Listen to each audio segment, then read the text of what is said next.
I love problem solving. Yeah.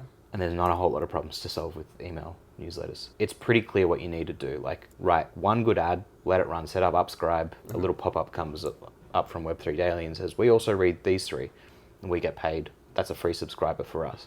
Hey, I'm Anthony, and this is Indie Worldwide, the show where we travel the world talking to independent bootstrap startup founders and helping them build their independence. Today, I'm in Brooklyn, New York, and I'm talking to Chevy Cassar, founder of Web3 Daily, a daily newsletter for anybody that's interested in crypto with over 25,000 daily readers. Let's go. It's like the in-person version of the mastermind that we've been informally running for like the 3 months since I got to New York City. Well, you and me. You and me, yeah. Oh, I was like, I haven't been to one of these. Yeah. Yeah. No, I think you've been to every one. Yeah. Yeah. Because the very first thing I did when I got to New York is message you and say I'm in town, I think. It was even before you got to New York. We had our first phone call, and at the end of it, I got a notification in my calendar from like 3 months out being like, coffee with Anthony. Yeah, you're right. So I guess I was in Guadalajara when I texted you, or when we first synced up, because we met through Seb. Yeah. And I met Seb through Indie Worldwide, and I knew that Seb was running a platform, a newsletter called Web3 Daily. Yeah. And I wanted to run a newsletter a lot like it, but for AI. So I hit him up. We had a call. He's like, you really should talk to Chevy. And then I hit you up, and you're like, I'm in New York. And I was like, oh, I'm going to New York. It's kismet. Yeah, it's kismet. Yeah.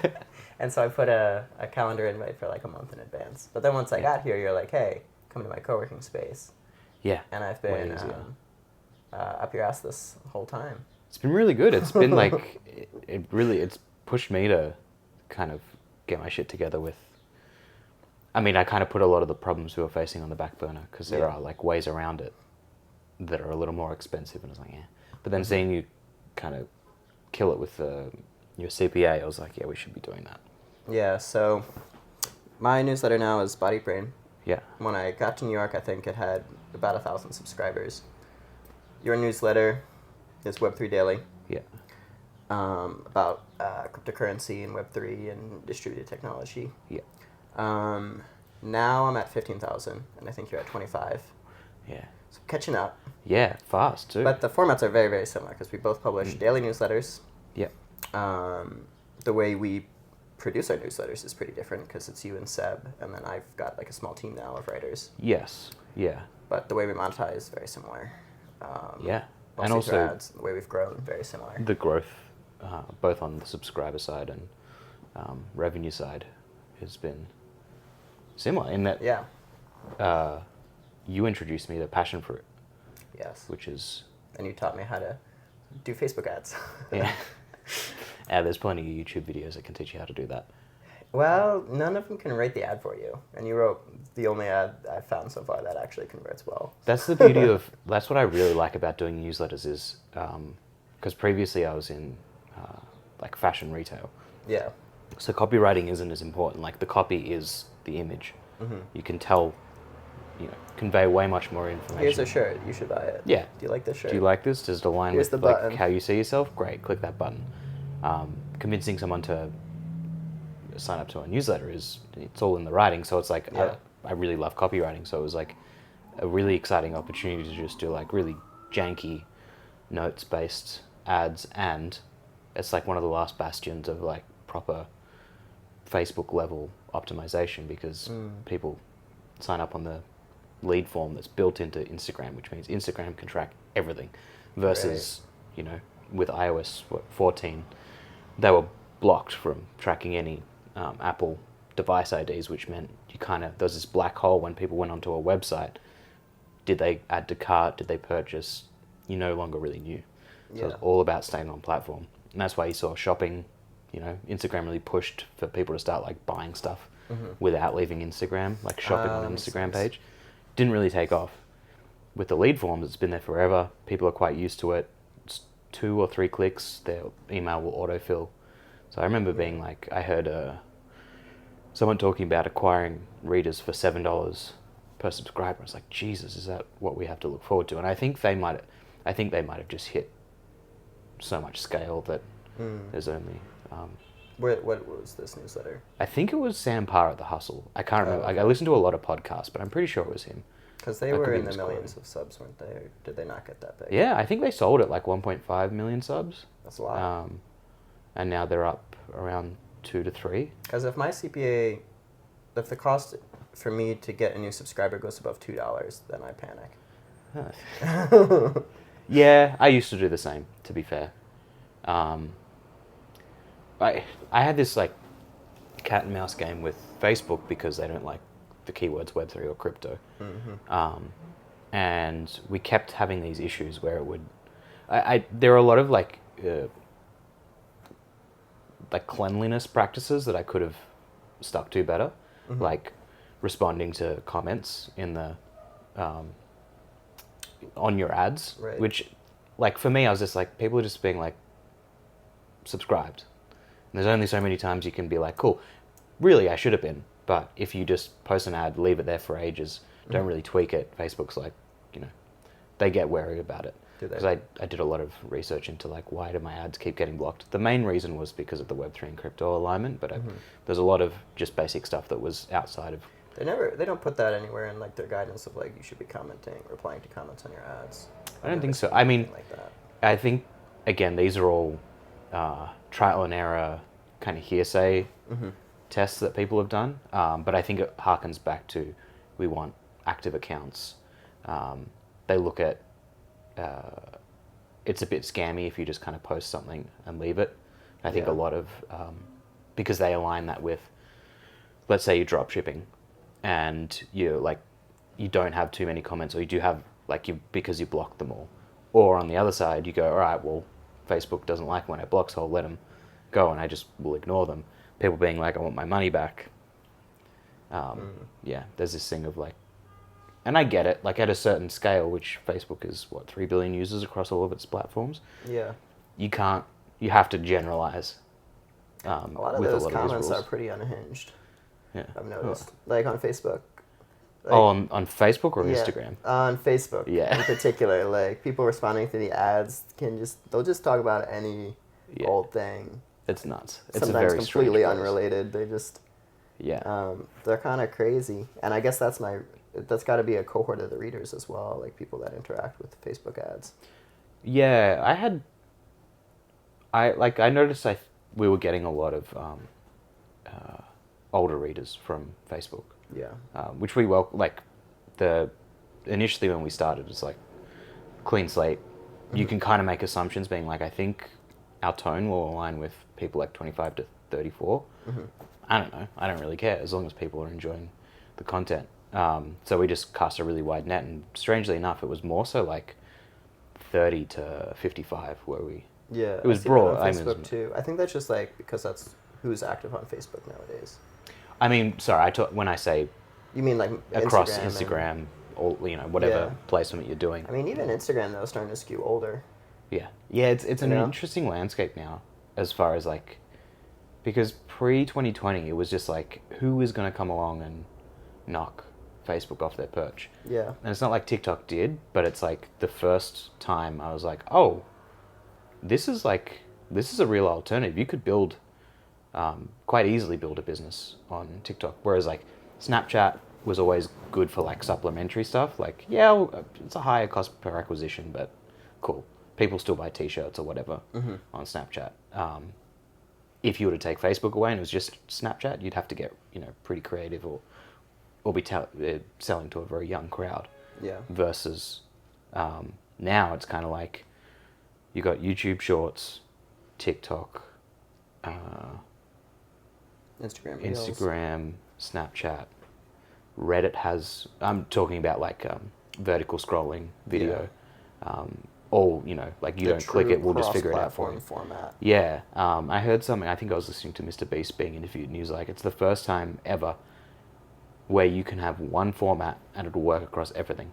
So if you're a short form video creator in that vertical video creator, you can literally just build for one audience. You were TikToking for a while, but you stopped. Yeah, I hate TikTok. I mean, I don't hate it, but it was like, it just burnt me out. It was like, this is really cool. And I'm sure the algorithms changed since then, but we accrued like, I think 15,000 subscribe followers across. This was for the e-com.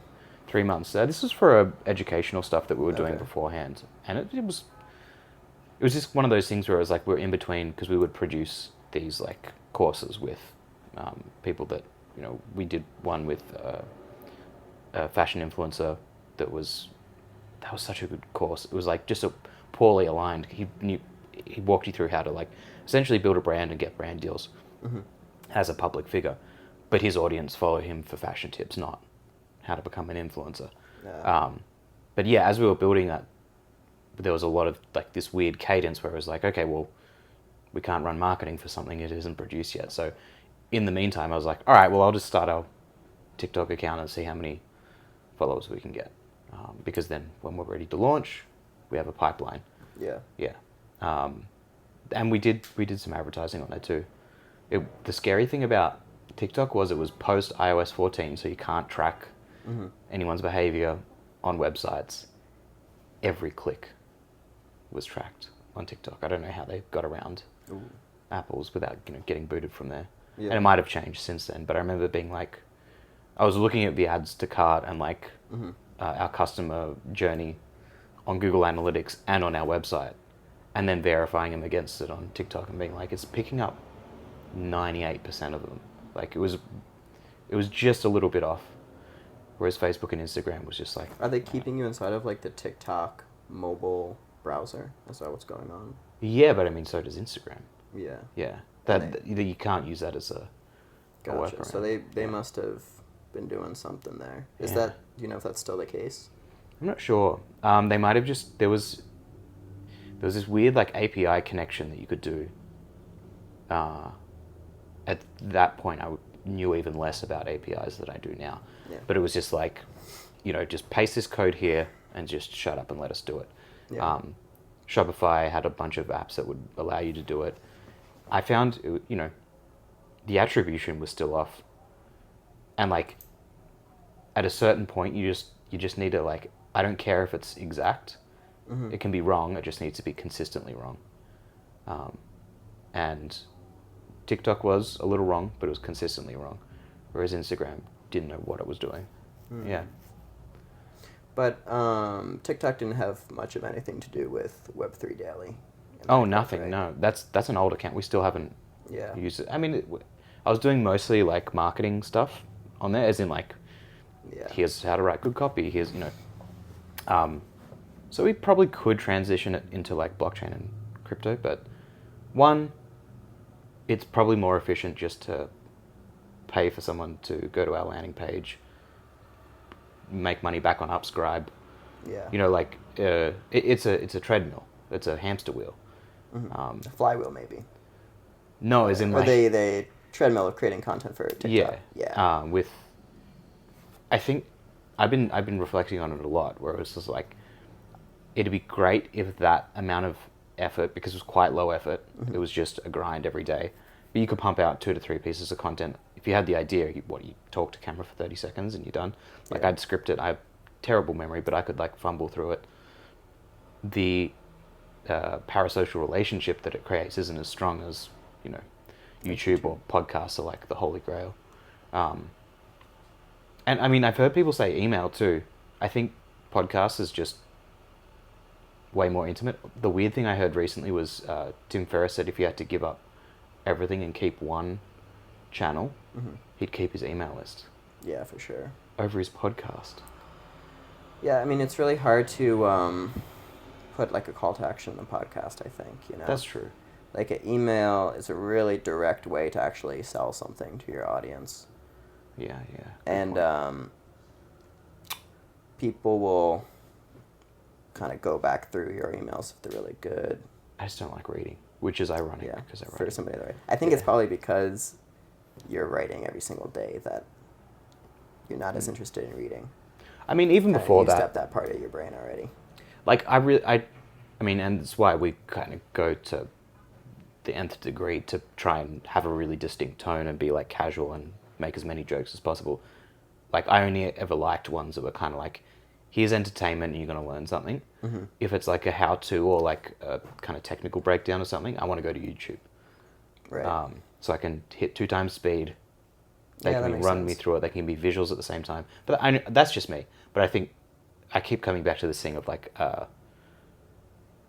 let's not try and create something that we think people want. Let's just create something that we want and find people that align with us. I think that's a big part of why like these daily newsletters work in the first place. Is because most of what's in your inbox is pretty dry. Yeah. So if you get one thing that's actually fun to read, then Yeah. you'll open it.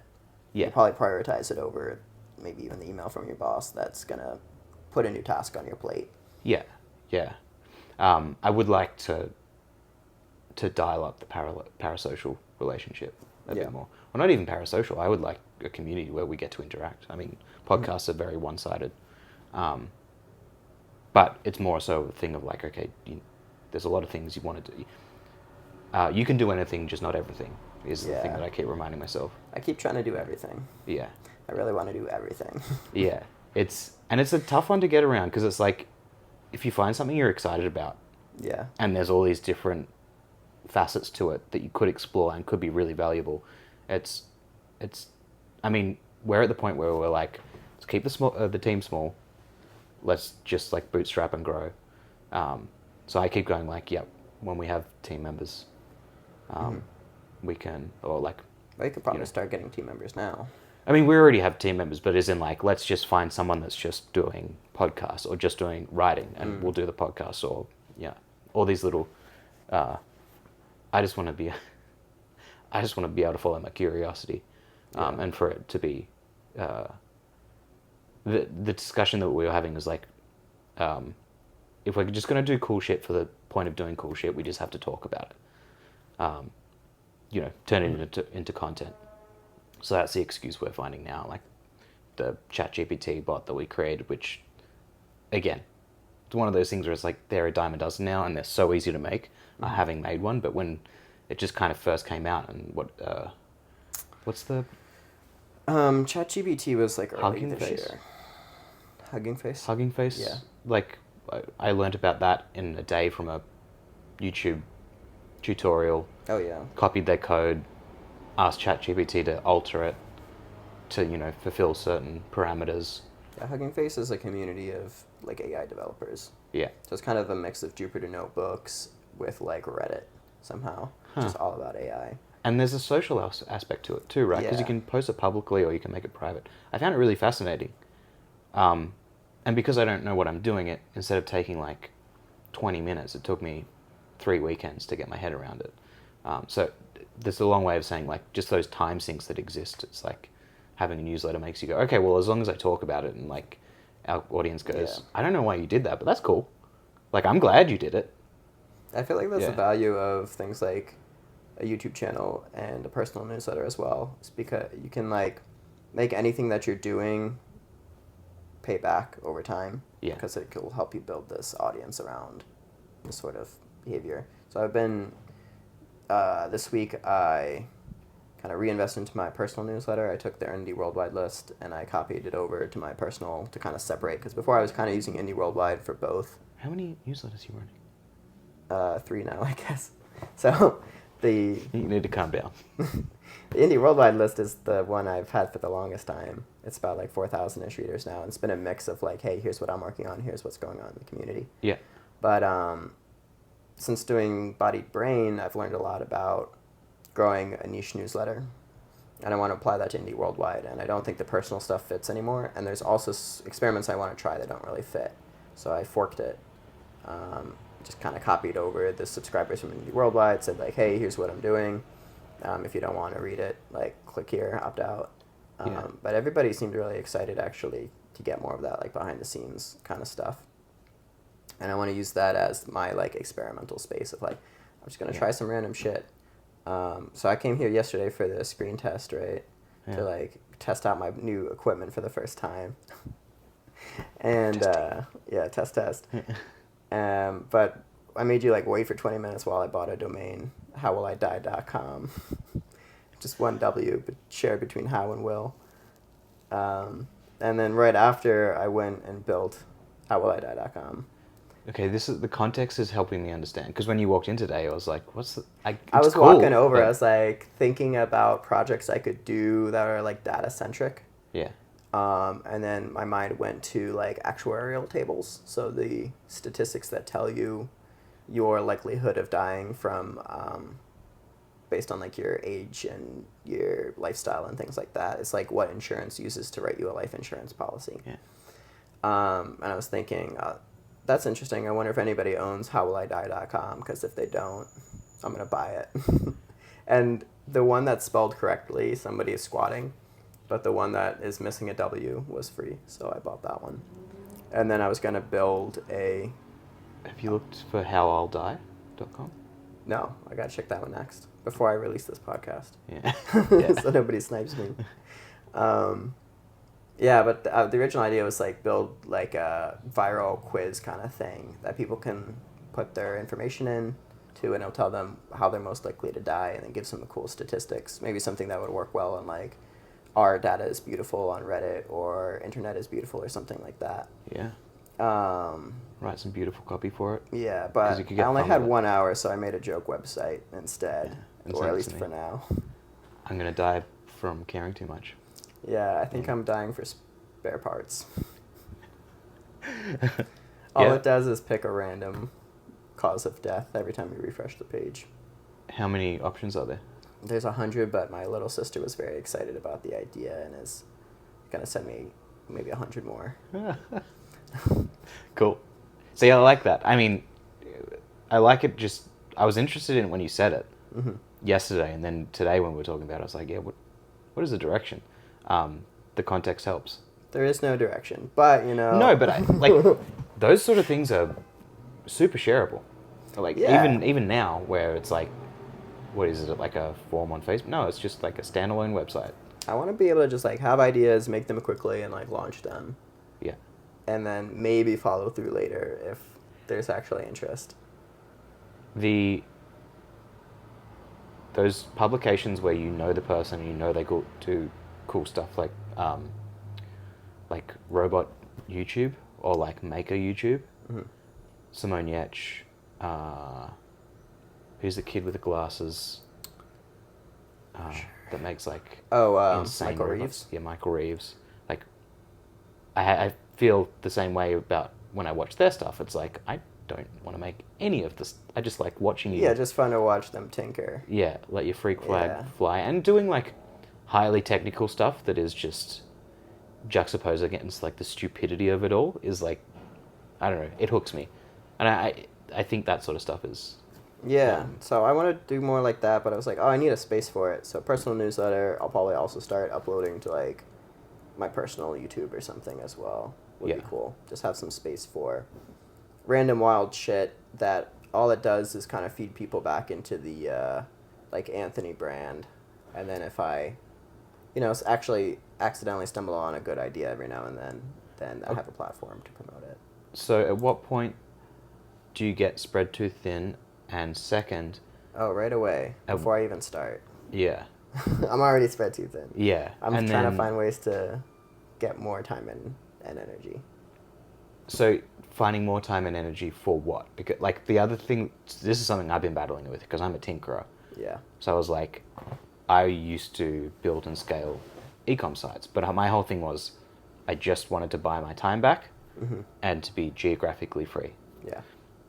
Which I love. Australian in Brooklyn. Yeah. But I mean, even this is, I guess, starting in 2016. Yeah. So it was a while, and before the iOS 14, it was like once you had your systems in place and you knew what to do, you could spin something up in a day, test a product. If it didn't sell, you close it down. If it sold, you're good. So I had like a warehouse in China that I'd just be like, can you buy me 10 of each of these? And if I could sell them out within, 7 days, then I was like, all right, you could scale here. But I never looked for ideas where I was like, this is going to be a long-term business. It'd be like virtual assistant just to do all the customer service. I'd scale up the ads, automate the ads the way I showed you with like if over the past 7 days it's, below this profit margin, lower the budget. If it's above this, push it up. But I was hitting this point where it was just like, I just keep like building, scaling to a point, and then being like, I don't want to do anything with it. Just like let it essentially fizzle out until people don't care about the product anymore. Yeah. And I'll find another one to do. And then having that thing of like, I should find something that I really give a shit about, that I'm excited, like, because at this point I was like, I have the freedom to do what I want. What do I want to put my time into? Yeah. I don't know. You still don't know? At that point I didn't. Right. And now I know it's Web3 Daily, but at that point it was... How long ago did you start Web3 Daily? It was February of 2022. Okay. Yeah. We launched publicly in March, but we started writing just in a Google Word document. Mm-hmm. And each day we'd update it and then, comment and be like, we should do this tone, don't say this. Figured out a format. I mean, the format's changed completely, but at that time it was like 3 small paragraphs on stuff. Mm-hmm. Not even paragraphs. It was like, again... So February 2022, did you have like some kind of launch to get it out there? How did you get like your first 100 readers? Facebook ads. The first 1,000? Facebook ads. The first 10,000? Facebook ads. I mean, like, at a certain point, referral programs came in there, but I looked at Yeah. it the other day, and like from reader referrals... That makes sense, because you already knew how to do Facebook ads coming in, because you've been doing them. You're like, this is a growth journal that works, and I know how to work it.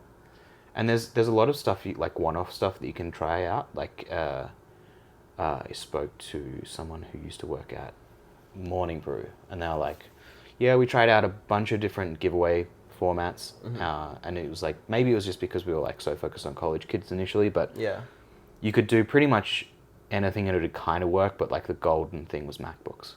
If you said like, invite a friend, enter a raffle, all you need to do is invite one friend.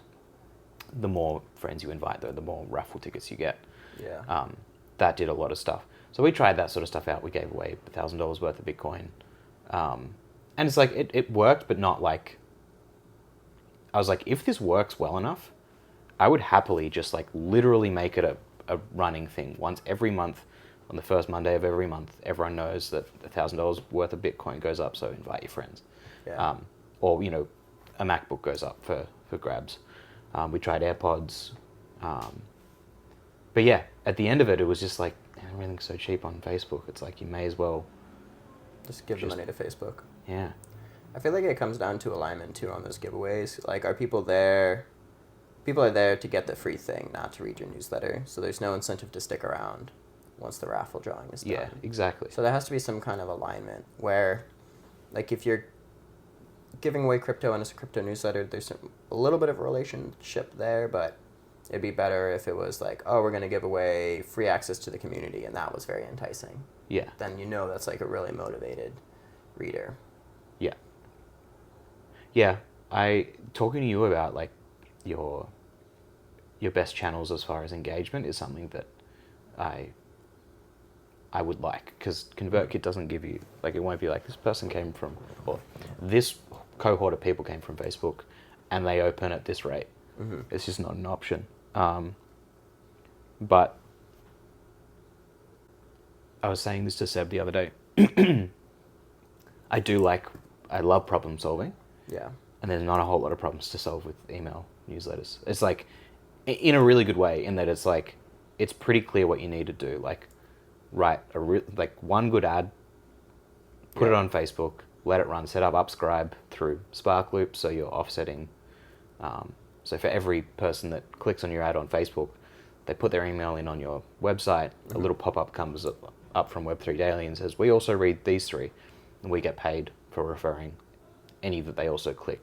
Yeah. So let's say it's $2 per subscription that we send someone else's way. If they just click one, that's a free subscriber for us. Yeah. Like, that's not hard to discover. It's pretty well known. I remember we were talking... It feels like a cheat code. It feels like a cheat code. It only really became a thing in code. January of this year, of 2023. Yeah. And at that point, like, I remember having this like realization, being like, I'm so fucking smart. I was like, that's the whole point. That's why they're doing it. How the business exists. Yeah. It's a smart business. But okay, the weird thing was with Sparkloop, they didn't pitch it as that. Mm-hmm. It was just like, yeah, it's a way you can monetize. I don't think they realized it was going to be such a big deal. Yeah. I don't think they... I think now it's really obvious that, okay, if it costs me $3,000 in ads and I immediately make $3,000 back from Sparkloop, okay, let me just put as much money as I can find into ads because I'm going to get it all right back. Yeah. Plus, 1,500 to 3,000 subscribers. Yeah, I think it was like when I read it, and again, I could be like way off, but my understanding of it was like, well, you've been putting ads for other people's newsletters in your newsletter. Yeah. How about you just like put it at a different point in the subscriber journey, like when they sign up? Mm-hmm. Like, okay, yeah, that makes sense. Just put this code in. Yeah, and I just did the back of the napkin math, and I was like, over the first month, I was like, shit, we made money this month from what ads. Used to be a cost center is now a profit center. It wasn't a lot. Yeah. But it was just like, okay, that's huge. And making any amount of money, it's crazy. Yeah. From running it, because you're not selling anything. You're just getting that for free as a referral fees. And so, like, the growth is really well established as far as, like, what to do. Yeah. I think the black box that everyone's trying to open now is sponsorships. My advice would be you get to just pour as much money, like, let's say you have $3,000 worth of budget and you can acquire around 1,000 to 2,000 readers with that money. You then hit that point, you set up on, I would, if I was starting from scratch, as much as like there's features that I'm like, this is really annoying me, Beehive, because then you can get on their ad network at 2,000. You can sign up with sales.co. Yeah, sales.co. They'll take a 30% cut, but they'll do all the outreach for you. Essentially, they'll just be like, oh, by the way, you need to put this ad here at this time. Sponsorships.com will do the same thing with even less work. They'll just be like, hey, there's someone with $100,000 worth of budget. You sell for like $1,000. We're splitting it across all of our newsletter network. That is like the other piece of the pie of like getting the money coming back in. That's all to say. It's like there's a very clear path, and there's not a whole lot of problem solving once you've got that down. Yeah. And problem solving is really exciting. I think because it's so straightforward and the knowledge is disseminated, like we're seeing a huge explosion of newsletters. Yeah. So many people are launching newsletters and following this playbook that was spearheaded by like Morning Brew and then The Hustle and then the Milk Road. Yeah. And now like everyone's realized like, oh shit, this is a really straightforward business model. Cost me $2 to get a reader. I make $2 back in the first month. Marketing budget is $0. I can make maybe $1 a month from this reader. As long as they stick around for a month, I've made money.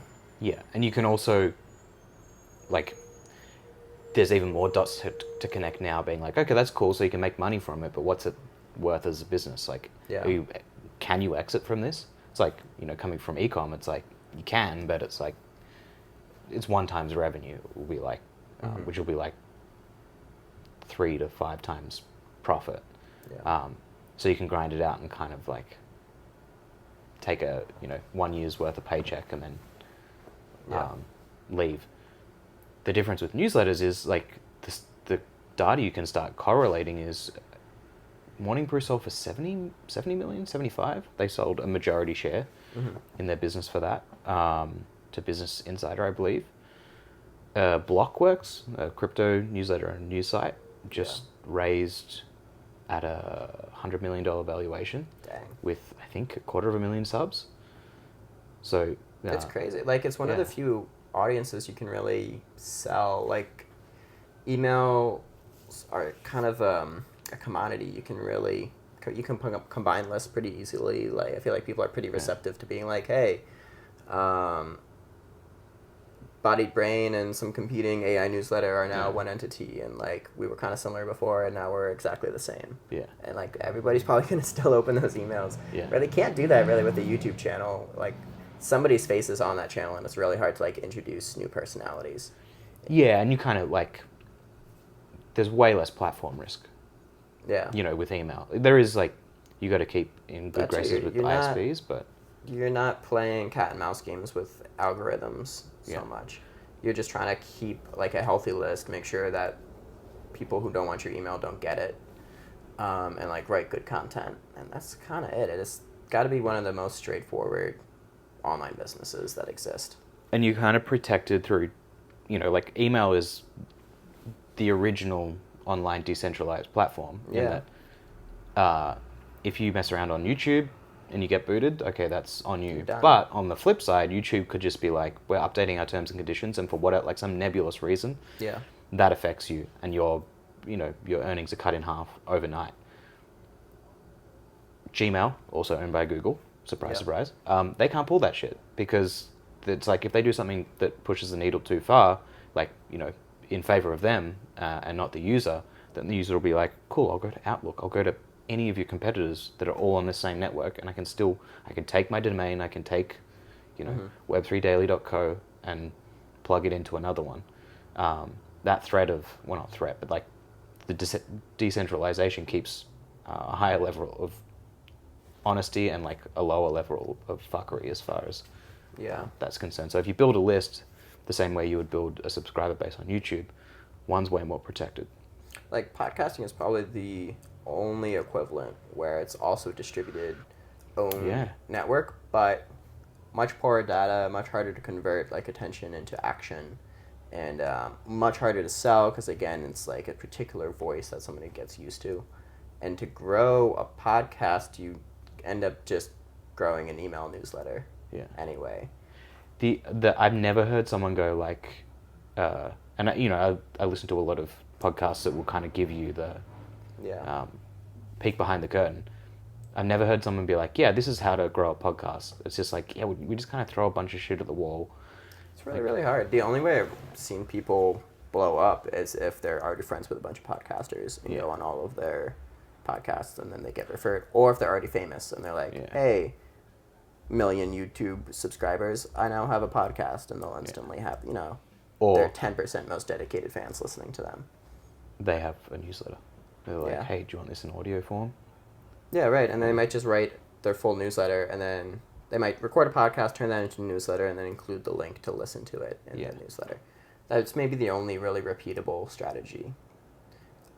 It's either you got to build some big presence on some social media, or you do the newsletter strategy, and then you could also have a podcast. So that's part of what I'm doing with the Indie Worldwide now, is I'm going to focus on growing the list and then use the mailing list to promote the podcast more directly. I would put episodes in there before, but I kind of fell off the podcast wagon a little bit. I'm trying to get back on it. Yeah, it's a big undertaking. The main reason I do it is because I get to meet cool people. I get to. It's such an easy excuse to talk to people. It doesn't really matter if anybody at all listens, because people are down to chat who might not have been down otherwise. Yeah. And so a large percent of the paying members of Indie Worldwide, and like the people who've advertised on Indie Worldwide, and even the people who've advertised with Bodied Brain, have come through the podcast, even though it doesn't get a ton of listeners, or at least it hasn't. This one's going to blow up. Yeah, that's actually something I've really learned from you, as far as like, I know having that sort of reach is good. Yeah. Through like, I remember you being like, yeah, I built a Twitter following. It's like I followed this pattern, and here's, you showed me a graph. It's like, here's where I changed. I started doing like, it was just like a change in your schedule. Like, I just decided to be consistent here. It was kind of like, I think that was our very first call, because you just like brain dumped everything you knew about newsletters, and I was like, that was very valuable, and now I feel kind of indebted to like give that back somehow. And the only thing I really knew very well was Twitter growth, because I had grown my Twitter account to about the same size, I guess, like 15,000 followers. So I just gave you everything I knew about that. See, I was like, I'm always hesitant around that sort of thing, because I had that thing in the back of my head where I was like, we grew to 20,000 followers on TikTok, and it was like, getting anyone to convert was like, I mean, probably really good for a newsletter because it's much lower lift, but as far as like getting them to buy something, and for context, we were selling like $250 products, so it's still, even with running ads, it's a lot. But it was like, I remember being like, okay, that makes sense, but like, let's check out the clicks to site. It's like next to nothing. And again, I'm like, there's a way around it. There's a way to like optimize that. I am wary though of going into those things being like, you could build this whole thing, and then you got to figure out how to optimize.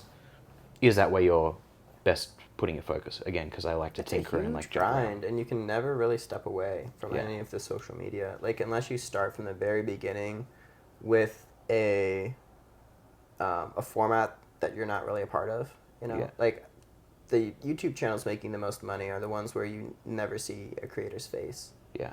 You know, I mean, the very peak ones actually do have creators. Like Mr. Beast is obviously in a lot of his videos, but there's all these channels that are like kind of in the infotainment genre or whatever. Yeah. Where it's like video essays, and they've got somebody doing VO, and it's like stock footage. Yeah. And you don't necessarily build that parasocial relationship, which is maybe hurts engagement and growth at the beginning, but it also lets you, you know, create a team, and you don't have to have like one passionate creator be on their game 24/7.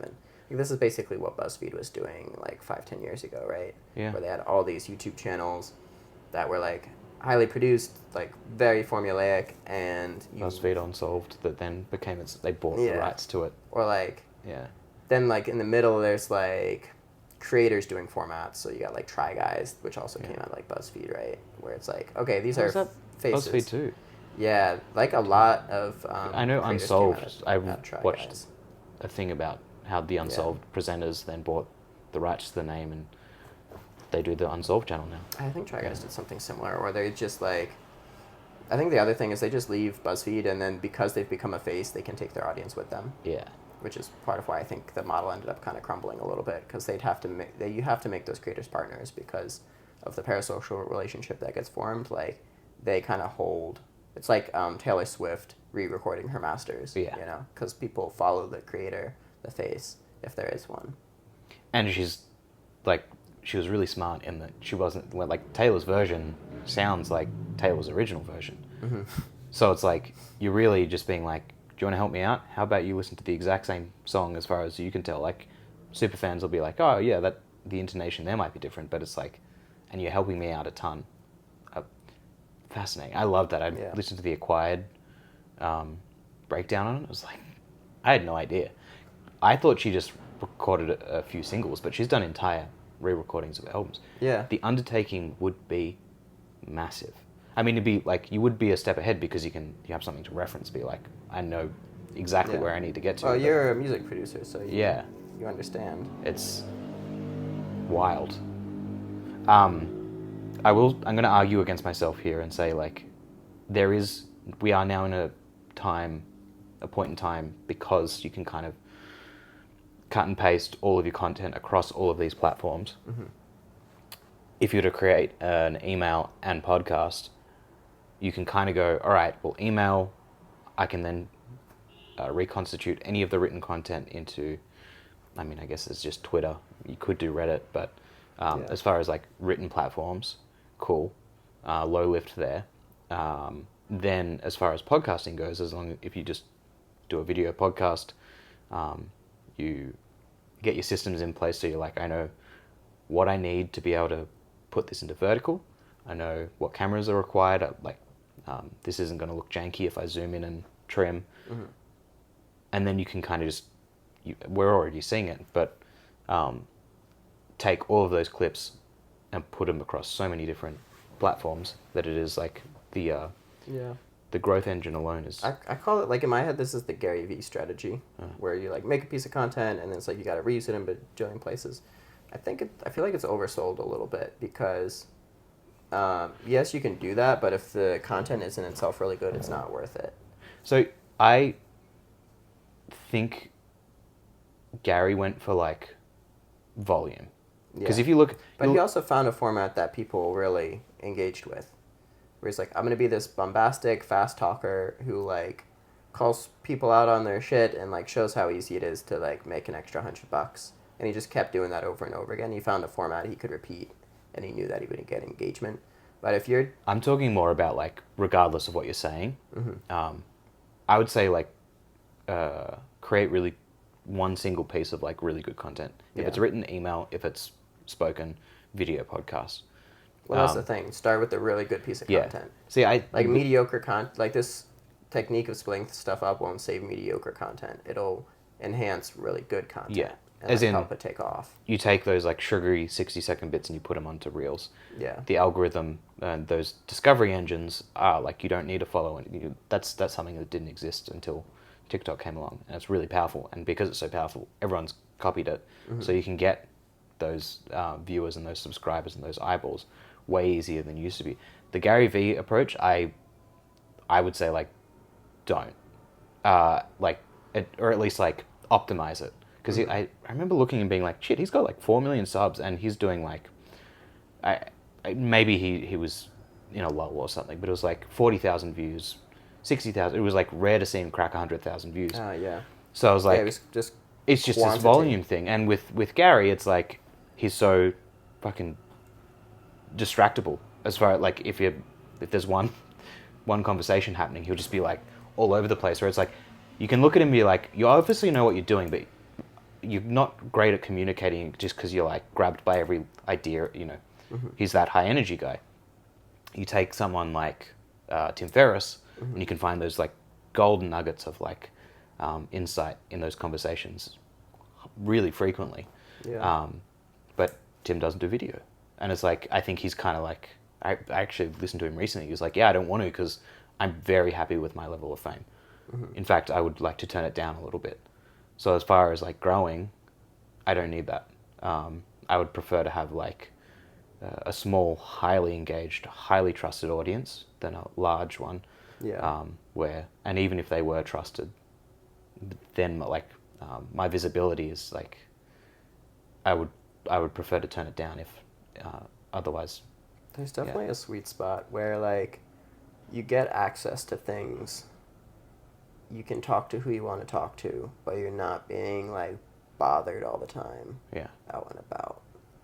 Like my audience is teeny tiny, 15,000-ish readers, and you've seen it. I get people stop me on the street sometimes with like Washington Square Park that time. Yeah, just walking around. It's happened very a few cool. times now where like somebody will know me just from Twitter and like say hi, and that's really cool because it only happens very rarely, like maybe once a month. Yeah. But if it was an everyday thing, I think it would get real old real fast. Yes. Yeah, I can imagine it to be. I have that thing of like, I've imagined like, I wonder what I would do if I saw someone that I knew from a podcast. I've seen people I recognize from like YouTube and stuff, and I've left them alone. I'm like, I think, I don't know if I could just do the like, I mean, I could. I think the just be more like, hey, famous look, they show. are, the less likely I would be to actually go up and say hi because I know they're getting mobbed. I mean, the podcasts I listen to, they would get recognized a lot, but it wouldn't be like, they need personal security or anything. It'd be small time. But my thing is like, my instant thing would to be like, talk about something that I just listened to them saying. It's like, that would be such a strange experience for them to be like, about me and my life. Yeah. It's a parasocial relationship. Do I want to be that person that's like throwing that at them? And that could really ruin, don't meet your hero sort of thing. That could freak them out. And then that could sour my experience of listening to them being like... I think they get somewhat used to it. Oh, they absolutely would. But again, like if you come up to somebody and you act like you know them, most people will like be cautious enough about being rude to kind of go with it for at least a little bit to try to figure out if they forgot you. Or at least that's what I do, because I have a hard time remembering who I've met or not. So like when that guy came up to us in the park, for a little bit I wasn't sure that we hadn't already met. Yeah. It's like, oh, it seems like he knows me. I probably know him too. And also, this has happened rarely enough that like that is not my first assumption. Is that I'm famous, and people know me. And like, no. Well, I mean, you travel a lot. You meet a lot of people, so it's like there is a really good chance of, at a certain point of scale, if you don't move around too much, you're going to know that like they just know me from YouTube or, me being in the areas 3 hours a day. Yeah. Yeah. But I mean, with like I travel in like these nomad circles a lot where people are all over the place. It's not crazy for me to run into somebody in a different country than I met them in. And that's like, I mean, I think about my relationship with podcasters that I'll listen to, where it's like, again, there's a huge amount of trust built up, and if they recommend a product, not if they advertise, weirdly enough, like I don't don't think I've ever bought an ad from a podcast, but if they mention it being like, I'm working on this, let's see how it goes, like a little case study, it's like, I want to try that out. Or if it's a tool that they mention that's like, yeah, I prefer this over this, I have such a high propensity to go out and be like, perfect, that's... I feel like these parasocial networks are better monetized through products you own a piece of, at least, or like something you've built yourself versus ads. I mean, we're already seeing it with YouTubers, where it's like Cars and Bids from Doug DeMuro. Mm-hmm. You've got, I mean... We got Feastables, Mr. Beast. Feastables, Mr. Beast. Two Turnt Tony has his Two Turnt tea. That's so annoying to say. I think Graham Stephen had like coffee. I think that one might have weirdly failed. enough, is like, I think one of, like, he's like the finance guy. Yeah. He's one of the worst examples of like productizing. That was like, it was a cool thing, and he was like, I just kind of want to do it to see if I can do it, and I'm not going to try and make money on it. Yeah. And it seems like he didn't. He kept it down really low because his whole shtick is like, don't spend silly money, don't buy coffee at Starbucks, make it at home. So he's like, he kind of has to stick to like creating quality but affordable coffee. Mm-hmm. But as far as like giving personal recommendations through products they've created, I remember being like, oh yeah, shit, he hasn't done that. He doesn't need to. But at the same time, like that whole thing of like, who will the first billionaire YouTuber be? It's like, yeah, it won't be from AdSense, and it won't be from taking that money you make through AdSense and investing it. You can make some really good money doing that, but it's like, no, if you want $1 billion exit, you're gonna have to create Feastables or, oh my god, what's Logan Paul's thing? Oh, Prime Energy. Prime Energy. Yeah. Yeah. They could. Okay, who do you think is going to get the billion first? Mr. Beast or Logan Paul? Mr. Beast is arguably already worth multiple billions, I would say. $1 billion exit. Because he said somebody wanted to buy someone tried to buy him for $1 billion, and he said that's too low. Which he's right. Yeah. Like he is, if you add up all of the major networks, primetime slots, he gets more than that in the first few days of a video. Yeah. I don't know. You going for the $1 billion exit? Like, I feel like we're playing a different game than that. I don't know. Like, the rate of growth of our newsletters is not on a track. Oh no, I'm talking about I thought you were saying like, you don't think like in general Mr. Beast is going to try and exit for $1 No, billion? like you and me personally, what are we going for? So going back to the whole, we've seen these valuations and these exits. It's like, okay, well, if you can build, let's say we build Web3 Daily to 3 million readers, we know that there's been $100 million valuation with $250,000 at Blockworks. Okay, let's just say that we are not nearly as valuable as Blockworks, but we have 3 million daily readers. We target people that are kind of like, this is all very confusing, I just want it in simple language, which means we actually, like most of our readers are actually like quite technical, but we also attract people that are like, I don't understand this and I want to. Yeah. So I, like in my mind, it's like, okay, well if Blockworks can get it at a $100 million valuation at $250,000 readers, if we get 3 million, let's say we get that same $100 million valuation, the pitch to a company being like, oh, you're Coinbase, you're, you just need readers to advertise to. Well, here's your ad platform. I can imagine they'd be like, cool. Like the same way HubSpot did it with The Hustle, and they've done it with multiple podcasts. It's like, yeah, I can imagine those exits being available. It's just going to take a lot of hard work. Do you worry about competition? Like, there's so many newsletters now competing, and it seems like every niche. I probably should, but no. So for me, it's more about I am a terrible worker and creator when I'm not like highly engaged. So yeah. Going back to the building stores, Shopify stores, and then kind of go, just let it fizzle out. Mm-hmm. The decision with Web3 Daily was like, no, just before Web3 Daily was a thing, like just find something that you are like, you love doing. And so Web3 and blockchain intrigues me. I think there's a lot of bullshit in there. Yeah. And we kind of set the stage being like, okay, we're not going to be like, blinded bulls. We're going to be like, that's dumb, because most of it right now is. But just like with the early internet, yeah, there'll be a few surviving chains, and like the technology will go on. But a lot of the early ideas are kind of like, yeah, where was that going? There's like there's no product market fit just yet, because the market doesn't exist at that scale. So I get to write, which I love.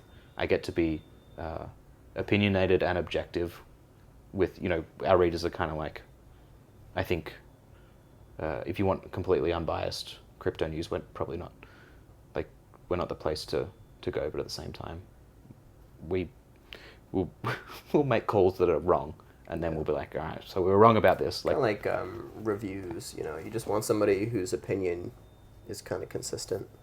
They don't have to be unbiased, you just have to know where they're coming from, so that you can adjust your own expectations based on your understanding of them and their personality and their likes and desires.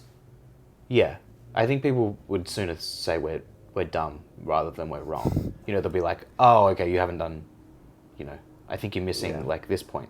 But I like to think we stay consistent because we are very obsessed with the space. It's like, it's really exciting. So it's like, when we do make those misses, it's few and far between, hopefully.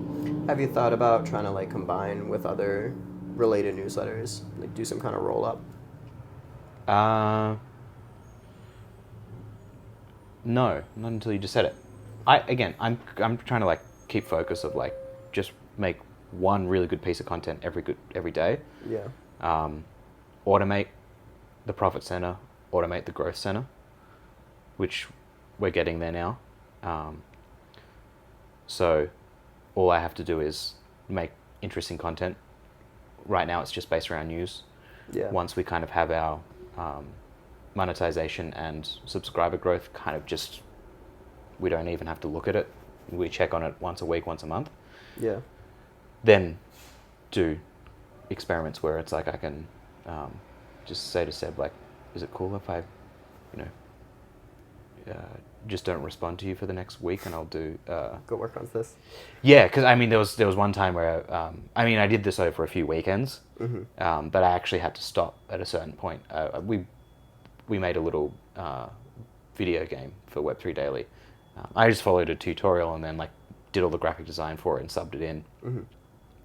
And it's so stupidly simple, and, like, you're not going to be like, whoa. You just... Well, our point is, like, we hid it somewhere in our email and on our website, and if people find it, it's just this nice little thing of like, I don't know why they did this, but this is cool. They obviously give a shit, because we do.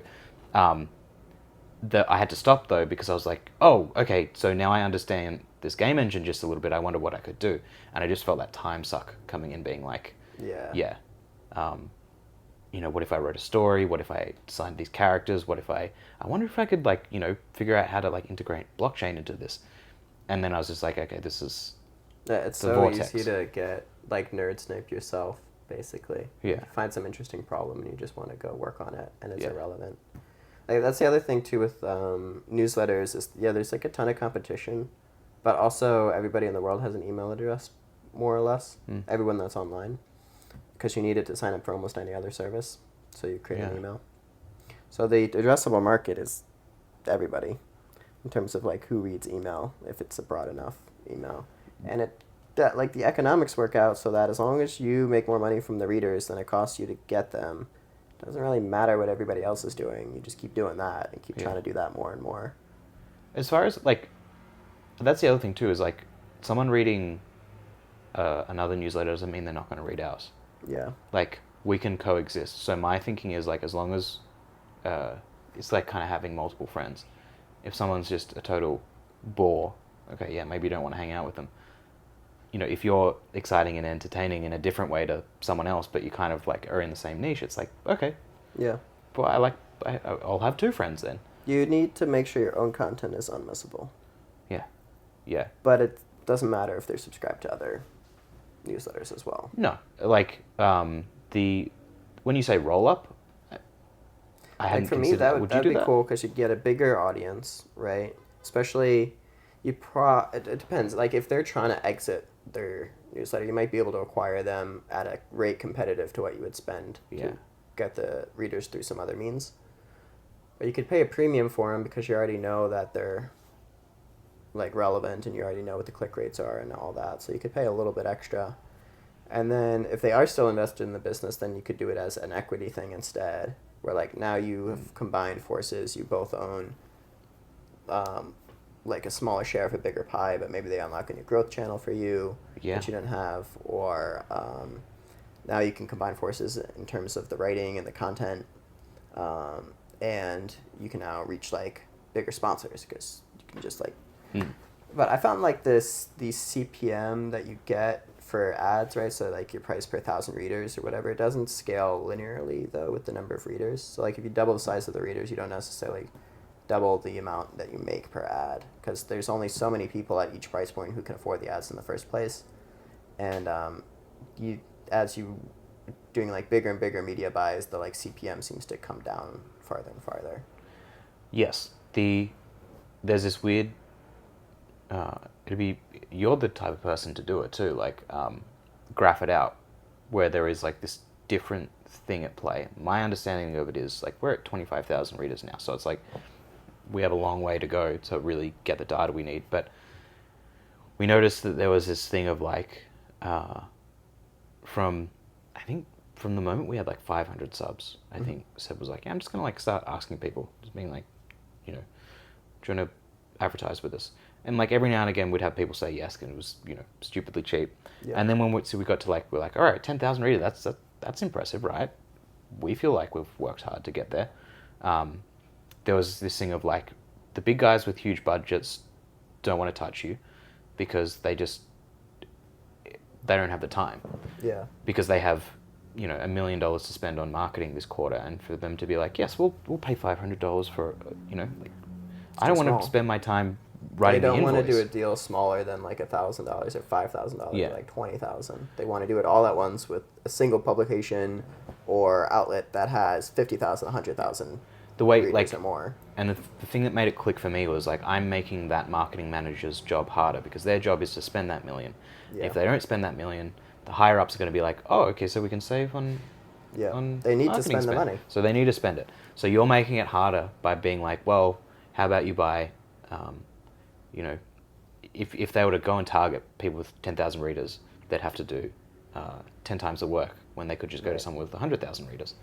And there is that thing too, at a certain point, where they go, yeah, no, this is all about brand awareness.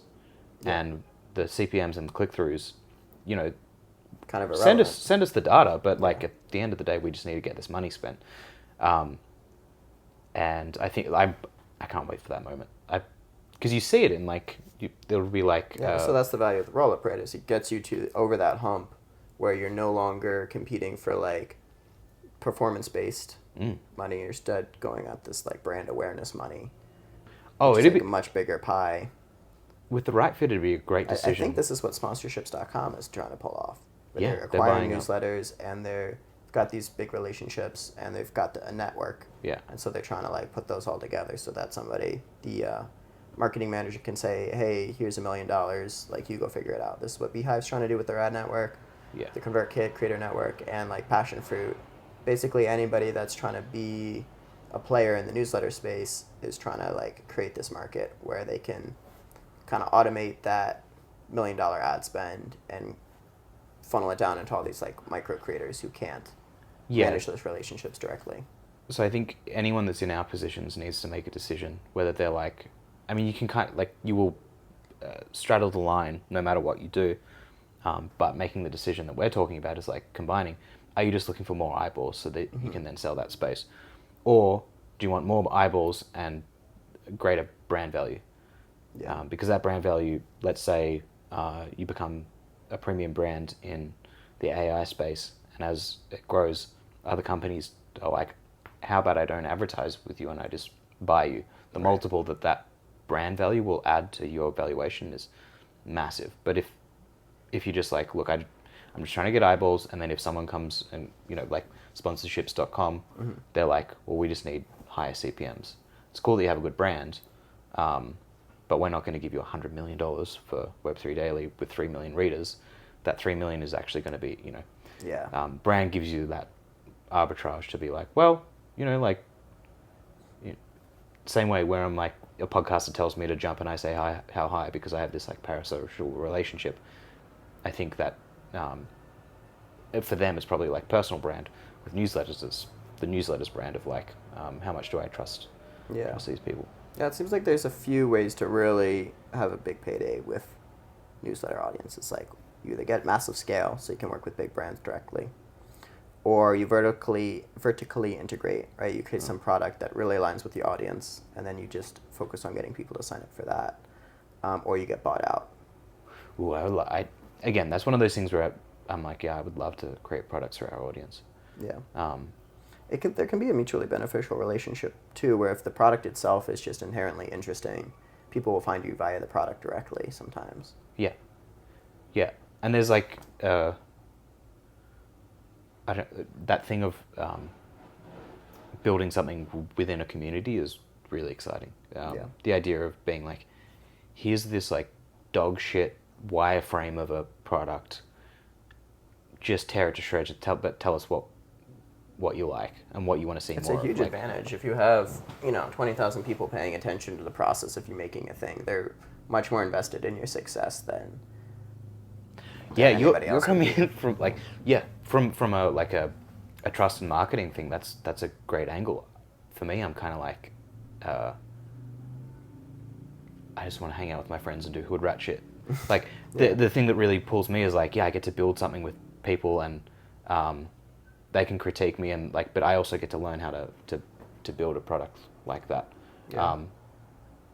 And this is like, for me, I'm coming from the indieverse, right? Like indie hackers and indie worldwide. And a lot of indie worldwide's growth came from developing things within the community to try to make the community better, and then launching them as like separate little initiatives that got a lot of attention. So like, done a bunch of challenges around like user growth, or trying to grow a newsletter business, or trying to grow a Twitter audience, right? And I've launched each of these as separate brands, and it brings a bunch of new people into the community. That find out about us because of this thing that we're doing. Like, there's something really powerful about new thing that attracts people. And like, you lose out on like if you keep doing new things, you have to put in all the effort of new thing every time, which is really hard. I just wrote an article on featuring contagious why we buy, why things catch on. Doesn't matter. Really good book. My favorite marketing book of all time. They kind of take a look at what we have at our disposal in modern day marketing, and they go, which is best. And the interesting thing is, the winner was word of mouth, which has been around since humans can talk. And they dug into that, being like, if you have this kind of like insider information, it makes you feel special. So I'll be like, dude, have you heard about Spark Loop? Like, it's crazy. So you advertise on Facebook, and then people come to you, they can sign up to other things, and you make profit. Like, that is word of mouth, but there is this there's value in me being able to share it. That's kind of like product market fit too. Like, being so good, people can't help talking about you. And I think it's a lot harder to get there with a newsletter because it's so like subjective. I was thinking more about like, as far as building Indie Worldwide as a community, being like, check this product out, and then the add-on, that little special thing is, it's like, I actually know the guy. I'm in a Slack channel with him. He runs this thing called, like, I mean, you see it around the news coolest stories thing about too. Indie Worldwide is all the time, like, almost anything people are talking about, they're like, oh, have you checked out this? And I'm like, yeah, they're in Indie Worldwide. Of course. And it's essentially social proof through word of mouth, being like, you could look at it with the recent submarine tragedy. Every time a new piece of news came out, me and my girlfriend would be like, kind of texting each other to be like, did you hear about this? They found debris. And it's this kind of thing of like, oh my God, what? And it's just this competition to like make the other person amazed and be like, oh, awesome, I'm going to go tell my friends at work. And it's this weird thing that exists, and that's how ideas spread, or that's how ideas catch on. Because there's plenty of noise and information that spreads quite easily. Yeah. But the stuff that really hooks is, through interpersonal stuff. Have you heard of, is it called dark patterns? Is that? I've heard of that. Yeah. That word. I remember seeing it and being like, oh yeah, I tried that out years ago. Like, to me, dark patterns is like